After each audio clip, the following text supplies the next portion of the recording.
দেখেন, হাসিনারে নিয়ে যত মন্তব্য করবো তা হচ্ছে সম্পূর্ণ আমি মনে করি বৃথা।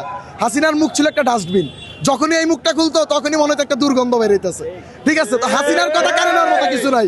মনে হচ্ছে না আজকে বাংলাদেশ একটা ঈদের দিন। আপনি দেখতেছেন রাস্তায় মানুষ হাঁটতেছে, মানুষ আনন্দ উৎসব করতেছে, গান গাইতেছে, মনে হইতেছে না একটা ঈদ। কি আমরা মানে 17 বছর পর তারেক রহমানের পাইছি। আমরা চাচ্ছিলাম এমন একজন রাষ্ট্রনায়ক যিনি আপনি দেখবেন যে তিনি বিদেশে বসেই আমাদের দেশ নিয়ে কত সুন্দর সুন্দর চিন্তা করছে। উনি কৃষকদের নিয়ে চিন্তা করছে, উনি হচ্ছে মেডিকেল নিয়ে চিন্তা করছে, কেন আমাদের দেশের গরিব মানুষ স্বাস্থ্যসেবা পাচ্ছে না।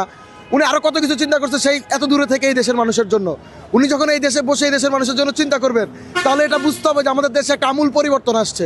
আমরা তারেক রহমান থেকে আশা করি, এই দেশ যখন ভঙ্গুর ছিল তখন শহীদ জিয়াউর রহমান 6 দফার কর্মসূচির মাধ্যমে পুরা দেশকে একটি পরিবর্তন এবং আধুনিক দেশ গড়ার জন্য একটি ভিত্তি তৈরি করে দিয়েছিল।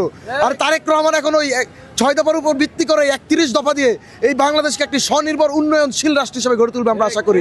সেই জন্য উনি যে বাংলাদেশে আসবে, বাংলাদেশে আসাটা আমাদের কাছে ঈদের মতো।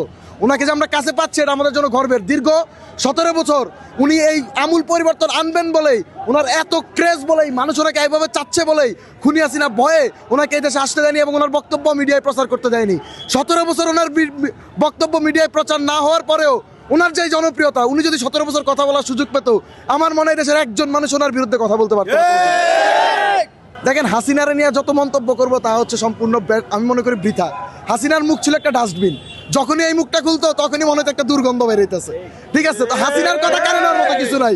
আর যে হাসিনা আমাদের তারেক রহমানের দেশে আসতে বলছিল, আজকে তো উনি বীরের বেশে দেশে আসছে।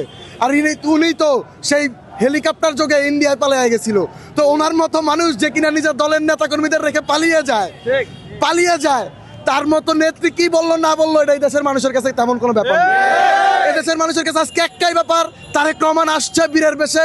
এই দেশের মা মাটি ডাকছিল, তাই তারেক রহমান আজকে আবারও বীর দর্পে এই বাংলাদেশে ফেরত আসছে ইনশাল্লাহ। মাটি ডাকছে, তারেক রহমান আসছে।